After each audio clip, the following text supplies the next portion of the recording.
Hey, I'm Dan from Bicycle Junction. Today we're doing a handover video for the Linus Ember and Linus Felix e-bikes. Now both these bikes use the Shimano 6100 e-bike motor system, so that means that this video will apply across most any e-bike that uses that motor system as well. Let's get started. Now we're going to run through some of the basic motor controls. First is turning your e-bike on and off. Press and hold the power button on the main screen, or you can press the power button on the battery. Please note that when you turn the Shimano motor system on, don't have your foot on the pedal or it will try and get a torque reading and it'll come up with an error message. So when you're turning a Shimano motor on, make sure your foot is off the pedal before you press the power button. Once the screen is on, it'll come up into the default setting, which is off. So that means that the motor system is on, but you won't have any assistance when you're pedaling. To change the assistance level, we have a switch on the end of the handlebar where you have a top button and a bottom button. Press the up button to change through the motor power settings to eco, normal and to high, and back down again. And if I press and hold the bottom button here, it will display the walk function. So now the walk function is activated, so that if I press and hold the bottom button once more, the bike will move alongside me, powered by the motor. As soon as I release my hand from that bottom button, the motor's going to cut out again. So that's a real help if you've got a steep path to walk up with a fully loaded bike. You can just press and hold that and it'll help you walk up that hill. There are also other buttons on the screen. The first is the home button, which is used to scroll through different views on the display. So at the moment it's displaying the various ranges for the different motor power settings. If I press it once, it'll show other information and you can just keep scrolling through. Now, the distance is your trip meter. That can be reset by pressing and holding the home button and pressing once more. Now that's reset. If I keep scrolling through, the odometer and the range and back to the overall screen. There's also a lights button. If I press that once, the light will turn on and press it again to turn off. Now, also important to note that this display is detachable. So if you are locking your bike in town or leaving it for any length of period, then you can remove that screen. So there's a little button at the base of the display and then just release like so, pop it in your pocket. Clips back in like so. There's a couple of things to bear in mind when you're using the motor system, and they are that firstly, the Shimano motor system is a mid-drive system, and that means that the motor uses the bike's gears. So just like in a manual car where you would change down to the lower gears when heading up a hill, same goes for these bikes. It'll make the hill climb much easier for the motor and thereby much easier for you as well. The other thing is that it's a torque sensing motor system. And what that means is that the motor doesn't just sense that you're turning the pedals to assist you, it also senses how hard you're pressing on the pedals.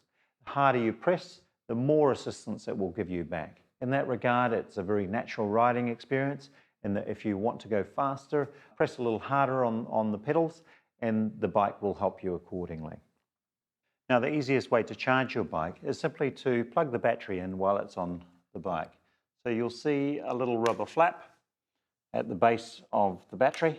Just lift that and that's where you plug in the charger. Should take about 4 hours for a full charge. You don't need to run the battery down completely before you recharge. Whether you've ridden the bike for 5 minutes or 5 hours, I recommend just plugging the bike in each night. It's nice to leave home knowing you have a full charge. The only exception to that is if you're going to leave the bike for an extended period, so maybe 6 months or longer, in which case we recommend you leave the battery with a half a charge. So not an empty charge or a full charge, just a half a charge. Now you can also charge the battery off the bike. To do so, you'll need to use your key to remove the battery. Turn the key like so and slide the battery out sideways.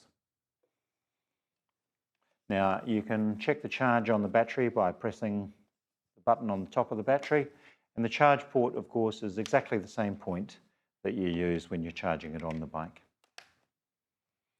To return the battery to position, just toe in at the base and then slide sideways until it clicks.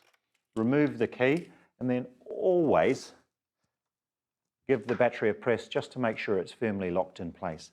It is the single most expensive component on the bike, so it's important that you take care of that one. Now we're going to talk a little bit about servicing and maintenance. It's really important to service your bike regularly because it will increase the life of your e-bike considerably.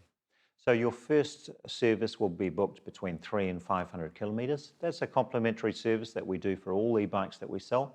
And it's really important in terms of checking that gears are still in adjustment and cable stretch is taken in, and that you're well on track in your servicing. The bike is running as it should.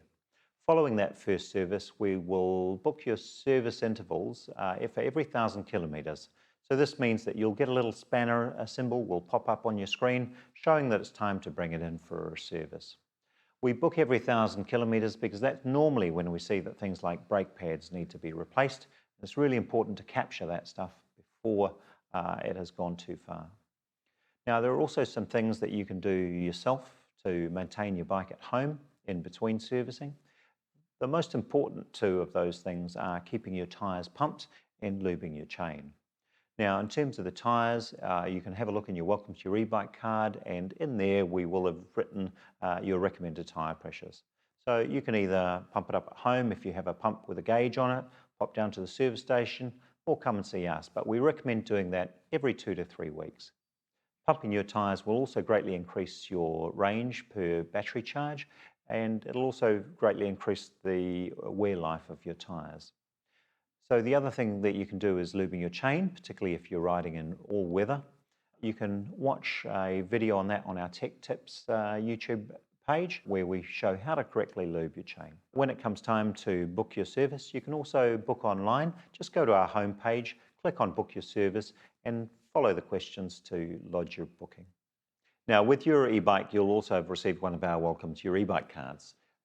In that card, you will find various bits of helpful info. There's some useful reading, which is much of what we've covered already here in this video. You'll also find your own details, the serial number and model name of your bike, and your key numbers and first service details. So keep this card safe. I recommend taking a photo of it so you have it in at least a couple of places. It's really important, for example, to pass on your serial number to your insurance company, or if the worst happens and your bike is stolen, pass it on to the police. And should you lose both your keys, of course, we can order you a new set if we have the key number. So have a read of that, take a photo of it, keep it safe, and that will help you down the track. That was a little rundown about our Linus electric bikes.